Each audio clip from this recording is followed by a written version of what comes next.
Good morning, students. Today we are starting the chapter Mobile and Settled Communities. If we talk about society, the principle of Varna, that means division of the social system into different groups that were ranked higher or lower than one another. Our society is having different type of jatis or Varna, that is Brahmas, Kshatriyas, Vaishyas, Shudras and untouchables. But there were some societies that remained unchanged for thousands of years that were called tribal societies. In this chapter, we will understand the different tribes of India. So let's start. We'll start with the important features of tribal societies.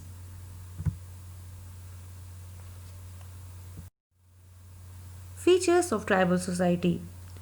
These tribal society did not follow any of the social rules and rituals which the Brahmins had prescribed.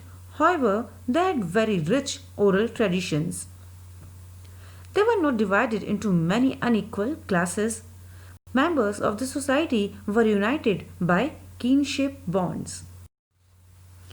If we talk about the tribes in the medieval period, the major followed occupation of the tribal people was agriculture. But they were also hunters, gatherers, or herders. Most of them combined these activities to make full use of the natural resources of the area in which they lived. Some of the tribes were nomadic, moving from one place to another. Now let's talk about the major tribe of India, that is the Gonds. The Gonds were one of the largest and best known tribes of India. The Gonds lived in the forested areas of Gondwana, that is their traditional habitat. They practiced shifting cultivation. However, they were spread across central India, including parts of Madhya Pradesh, Chhattisgarh, Maharashtra, Andhra Pradesh, and Odisha. The large Gond tribe was divided into smaller clans which had their own rajas or rais. Large Gond kingdoms began to dominate the smaller Gond chiefs. The administrative system then became centralized as the kingdom was divided into Grahe, which were ruled by the different Gond tribes. The Grahe were further divided into Chaurasis, unit of 84 villages, which were further divided into Barots, unit of 12 villages. Due to the emergence of these new states, the Gond society began into unequal social classes. Graikatanga was a rich state and it was large as it had 70,000 villages. Thus, it faced many invasions and was finally defeated by the Mughals. Still, some of the Gond kingdoms survived for some time but later became weaker and struggled unsuccessfully against the stronger Bundelas and Marathas. Rani Durgavati, the Gond queen of 16th century. Rani Durgavati was a brave and courageous woman. After his husband's death, she took over the reins of the kingdom of Graikatanga as the guardian of her minor son, Bir Narayan. In 1565, Mughal Emperor Akbar sent a message to Queen Durgavati asking her to surrender her kingdom to the Mughals. But Durgavati refused to give in. She said, "Better to die with dignity than live without self respect. I have served my motherland for a long time, and at a time like this, I won't let it be stained. There is no option but to fight." The Mughal army soon invaded Graikatanga. Durgavati and her son died fighting in the battlefield, and Graikatanga became a part of the Mughal Empire. Durgavati was one of the brave and courageous women of that time.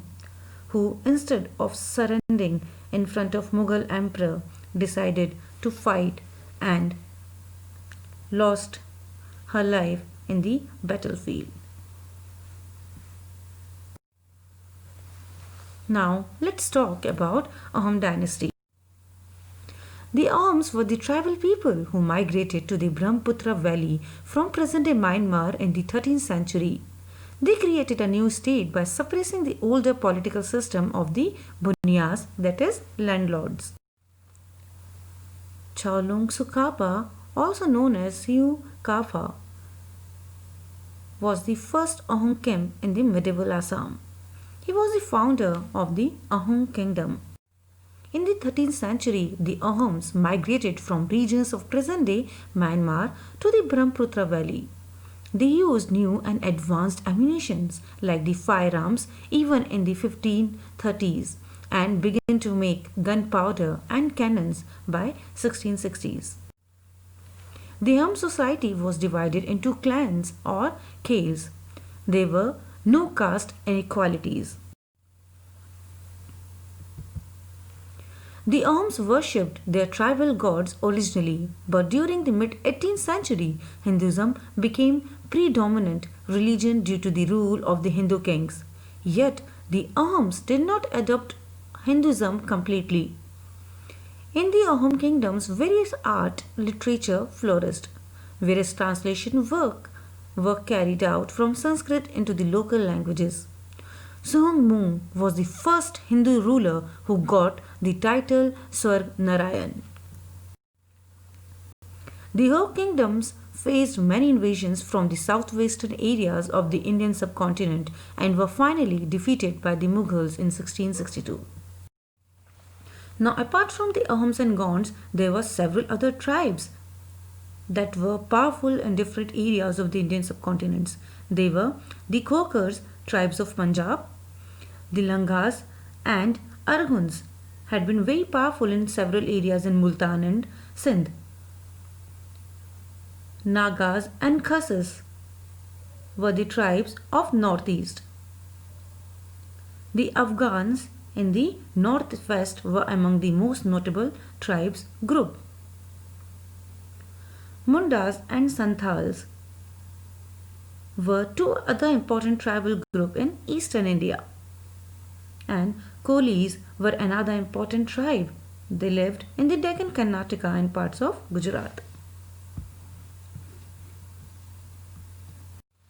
Students, now it's time for some brainstorming exercise. So let's start. Who was Queen Durgavati?